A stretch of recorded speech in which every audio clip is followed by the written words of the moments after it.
In my previous video, I improvised a simple table saw and used that to cut all the rectangular parts for the depth adjustment mechanism. Now I just have to cut all the curved bits.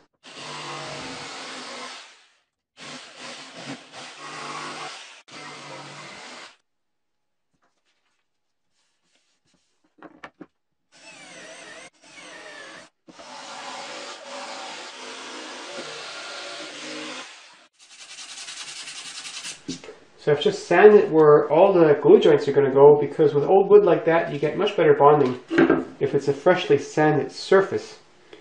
And this whole thing goes together like this. This goes in here, and then this here, and this in here. The saw's going to fit in here. There's going to be hinges here, and this thing will be the depth adjustment, like so. Luckily my cuts are all square, otherwise I'd be going, oh shit. To make sure I drill the pilot hole square, I've got this block with a notch on it, and it'll also serve as a depth stop.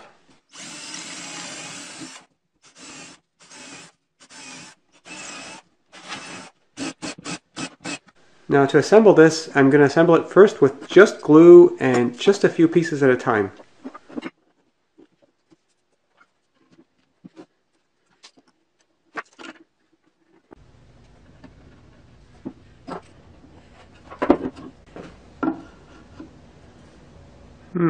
That's tilted out a little bit here.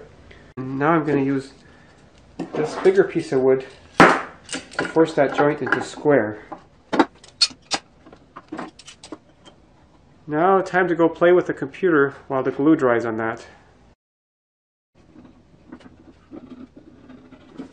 Now as I glue this part on, a really important alignment is that this here is square with this plane here.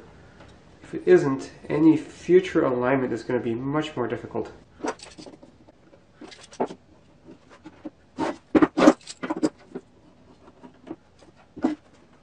Again, it's important to sand the old surface so that I get a good glue bond.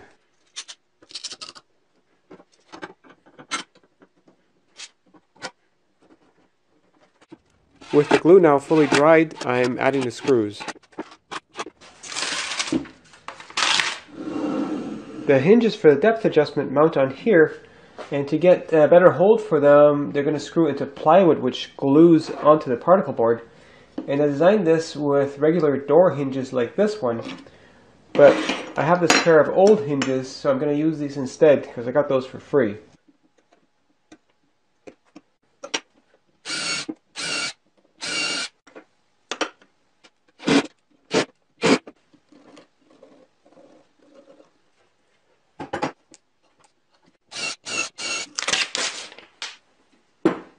I just realized something that's kind of important. With both of these resting flat on the table like this, well, most of the time the saw is going to be used at not full depth, which means sawdust can accumulate on these surfaces here because that's actually facing up.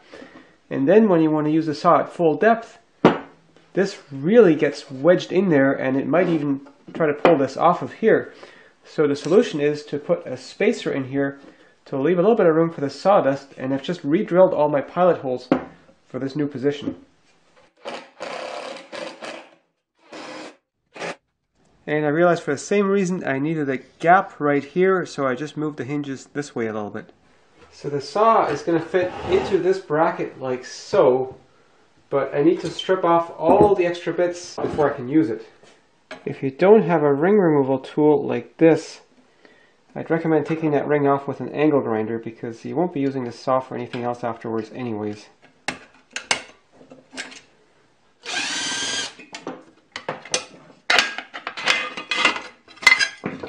I'm making dismantling this saw look easier than it is, but if you're willing to use an angle grinder, it's much faster.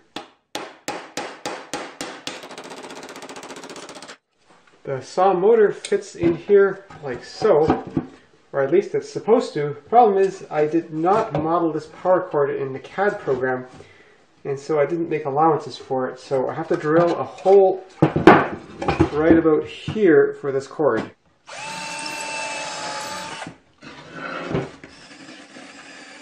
I'm drilling the hole from both sides to avoid tear out on the back.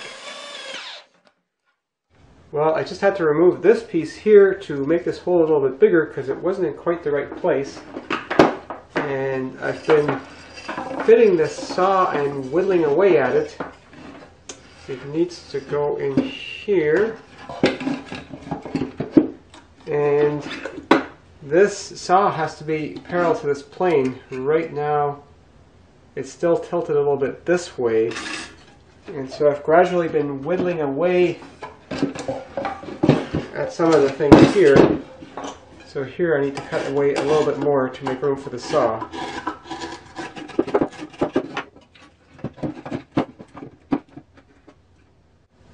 More still. I've now got it parallel in this direction, and in this direction it also needs to be parallel. I'm just using that square. I'm still tilted this way a little bit, but I have leeway here, so I should be able to adjust that into coplanar. The blade needs to be coplanar with this surface here. When I built my last saw, I tried to not destroy the saw too much by mounting it on various parts of the plastic and this hole here, but I think just screwing it to the guard is much easier and it's a much better mounting method. But that means I have to drill some extra holes.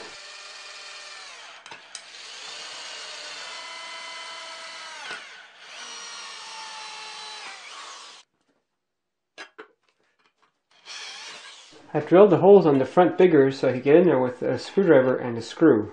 On my previous homemade table saw, I had quite a bit of sawdust that got deposited here. And I think what happened is, with the blade in here, eventually this got plugged up, but I didn't notice. And so the sawdust all came around here, hits the top of the table, some of it goes this way and some of it this way, ending up getting sucked into here. So to prevent that, I'm going to cut a big hole in the guard right about here.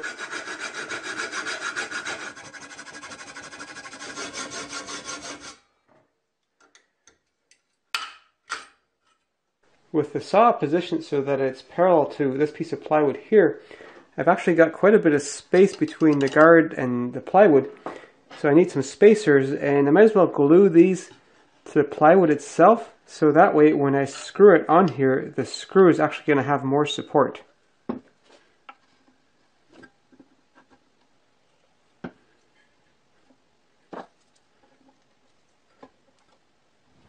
I want to use some 8 by 1 1/4 inch screws, and I think this drill will make the right size pilot hole to get a good firm hold.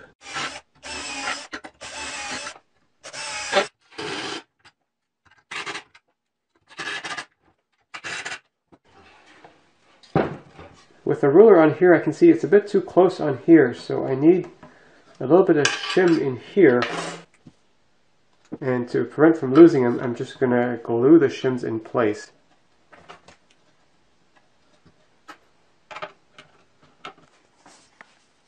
I have to make sure the blade mount is going to be perpendicular to this edge, so let's check that with a square. And that looks like it's close enough already.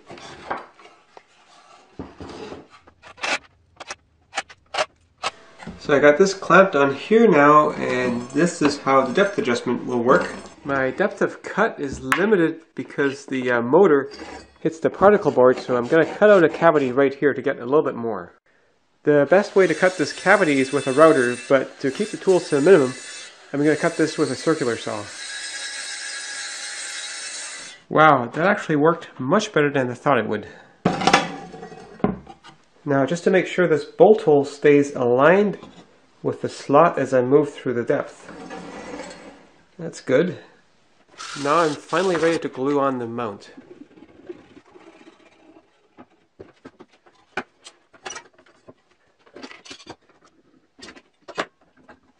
It's really important that both of these hinges are exactly the same distance from the edge of the wood.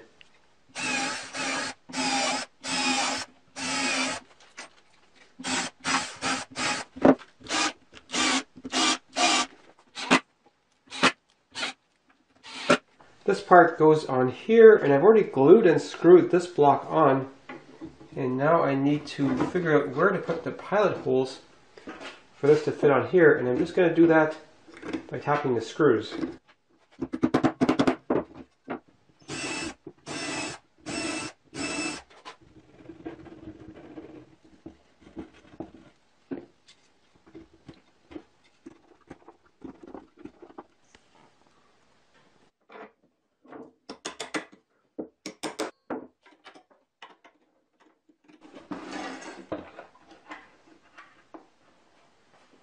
The purpose of this piece of wood is just to help hold the particle board flat, and I'm only going to attach it with glue.